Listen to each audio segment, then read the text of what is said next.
বাংলাদেশকে আফগানিস্তান হতাশ করলো। আফগানিস্তানের ক্রিকেট এত এগিয়ে গেল, বাংলাদেশের ক্রিকেট কেন এত পিছিয়ে যাচ্ছে?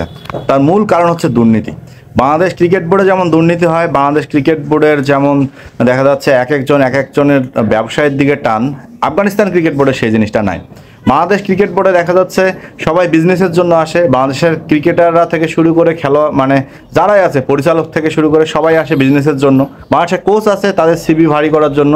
হ্যাঁ, কিন্তু আফগানিস্তান ক্রিকেট বোর্ডে সেই জিনিসটা নাই। আফগানিস্তান ক্রিকেট বোর্ড একান্তই হয় তাদের নিজের যে উন্নয়ন, যেটা করলে তারা ভালো সুবিধা পাবে, যেটা করলে তারা ক্রিকেট বিশ্বে মাথা তুলে দাঁড়াতে পারবে, তারা সেটাই করে, যেটা বাংলাদেশ ক্রিকেট বোর্ডের দ্বারা হয় না। আপনারা চিন্তা করে দেখেন, বাংলাদেশ ক্রিকেট বোর্ডের যতগুলো পরিচালক আছে, এই যে সরকার পরিবর্তন হয়েছে, হ্যাঁ, এই যে একটা স্বৈরাচারী সরকারের যে একটা পতন হয়েছে, এই পতনের মাধ্যমে ক্রিকেট বোর্ডের সাথে সরকারের কি কোনো সম্পর্ক থাকা জরুরি ছিল না।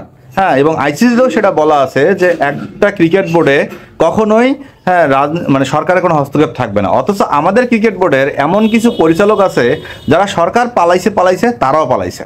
অথচ আফগানিস্তানের মতো একটা দল, আফগানিস্তানের মতো একটা দেশ, যে দেশটার মানে এত কঠিন একটা দুরবস্থা, যে দেশের মানুষ এখনও ঠিকমতো খাইতে পারে না, যে দেশের মানুষ এখনও ক্রিকেটটাকে ভালোভাবে চেনে না, সেই দেশটা এত উন্নত কেন? কারণটা হচ্ছে তাদের সদিচ্ছা, তাদের ক্রিকেটটাকে এগিয়ে নেওয়ার যে একটা সদিচ্ছা সেইটা আছে, যেটা বাংলাদেশ ক্রিকেট বোর্ডের এতদিন ছিল না। বাংলাদেশের ক্রিকেট বোর্ডে অনেক টাকা আছে ভাই, সবাই বলেন না 900 কোটি টাকা, 1000 কোটি টাকা, সেটা বেড়ে আবার 2-4 হাজার কোটি টাকাতে চলে গেছে। আফগানিস্তানে এত টাকা না থাকতে পারে, কিন্তু তাদের একটা সদিচ্ছা আছে। আপনাদের ছোট একটা ইনফরমেশন দিই, আফগানিস্তানে যতগুলা ক্রিকেটার আছে, যখন যখন ক্রিকেটের জন্ম হয়, তারপরে আফগানিস্তানে 532টার মতো ক্লাব তারা ক্রিকেটের নিবন্ধনের জন্য আফগানিস্তান ক্রিকেট বোর্ডের কাছে আবেদন করে। সেই ক্লাবগুলো থেকে বাছাইকৃতভাবে কিছু ক্লাব আফগানিস্তান খেলায়, যেখানে বাংলাদেশের 42টা জেলায়, আমি আবারও রিপিট করতেছি, বাংলাদেশের 42টা জেলায় কোনো ক্রিকেট কাঠামো নাই। কারণ এটা যদি থাকতো, এই যে 42টা জেলায় যদি আমাদের দেখা যাচ্ছে খেলোয়াড় বাছাই করতো, হ্যাঁ, বা 42টা জেলায় যদি আমাদের ক্রিকেট কাঠামো থাকতো, 42টা জেলায় যদি ক্রিকেট বোর্ডের একটা করে শাখা প্রশাখা থাকতো, তাহলে কি হইতো? ঢাকায় যারা মানে ক্লাব ক্রিকেটের মাফিয়া আছে, হ্যাঁ, যাদের ইশারায় বাংলাদেশের ক্রিকেটটা চলে, তারা কিন্তু আর রাজত্ব করতে পারতো না। কারণ প্রতিটা জেলা থেকে তো একটা মাত্র রত্ন অন্তত বের হইতো, একটা তো সাকিব, একটা তো মাশরাফি, একটা তো মাহমুদুল্লাহ, একটা মুস্তাফিজ তো বের হইতো, একটা মুশফিক তো বের হইতো, যেটা ঢাকার মধ্যে সীমাবদ্ধ। আর এই কারণেই আমাদের বাংলাদেশ ক্রিকেট আজকে অধপতনে যাচ্ছে, যেখানে আমাদের স্কুল ক্রিকেট তো নাই বলতেই চলে, জেলা ক্রিকেট নাই বলতেই চলে, উপজেলা ক্রিকেট তো ভাই পরের ব্যাপার।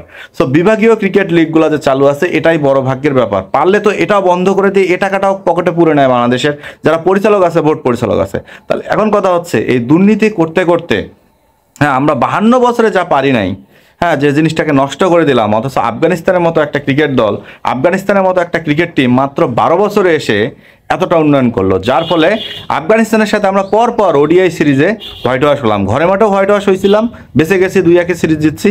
হ্যাঁ, এবার আফগানিস্তানের মাঠে গিয়ে, মানে শারজাতে গিয়েও, যেটা আফগানিস্তানের মাঠ না, তারপর আফগানিস্তান সেটাকে হোমভাবে ইউজ করে, সেখানে গিয়েও আমরা দেখা যাচ্ছে হোয়াইট ওয়াশটার দ্বার প্রান্তে থেকে ঘুরে আসলাম। তো এত কিছুর পরও বাংলাদেশ ক্রিকেট বোর্ডের কখনো কি একটু সুবুদ্ধি উদয় হবে না? যদিও এখন নতুন বোর্ড পরিচালক, নতুন কিছু পরিচালক আসছে, তাদের উপরে একটাই আশা থাকবে, অন্তত ভাই আপনাদের দোহাই লাগে, বাবা আপনাদের দোহাই লাগে, যদি আপনাদের হাতটাও আমরা ধরতে পারতাম, আমরা তাও পারতাম, অন্তত দুর্নীতিটা করেন না, মানি কাটিং থেকে বের হয়ে এসে ক্রিকেটের একটু উন্নয়ন কীভাবে করা যায় সেটা চিন্তা করেন। যদি এই চিন্তাটা করতে না পারেন, তাহলে ফুটবলের মতো আমাদের ক্রিকেটটাও হারায় যাবে। শেষ পর্যন্ত বিশ্বের দরবারে গিয়ে বাংলাদেশ কোনো স্পোর্টের দিক থেকে মাথা তুলতে পারবে না। বাংলাদেশের মাথা তোলার জায়গা থাকবে একটাই, সেটা হচ্ছে দুর্নীতি। কীভাবে দুর্নীতি করা যায়, কোথায় দুর্নীতির খাত আছে, খুঁজে বার করার জন্য দুর্নীতি স্পেশালিস্ট হিসাবে বাংলাদেশের মানুষকেই পরিচয় দিতে হবে। এছাড়া বাংলাদেশ ক্রিকেট যে একটু বিশ্বের দরবারে মাথা তুলে দাঁড়াইছে, যেখানে আমাদের একটা পরিচয় আছে, যেখানে আমাদের একটা অনেক সুন্দর একটা জায়গা ছিল, সেটা আমাদের দূর হয়ে গিয়ে আমরা 999-এ পা দিছি, যেটা হচ্ছে ওডিআইতে নয়, টেস্টের র্যাঙ্কিং ছিল 9, এবং টি-20-তেও র্যাঙ্কিং আছে 9। তাহলে আমরা 999-এর যুগে পা দিয়ে এখন আমাদের ক্রিকেট এমন তলানিতে গিয়ে পৌঁছাইছে, আমরা জানি না আমাদের ভবিষ্যতে কি অপেক্ষা করতেছে।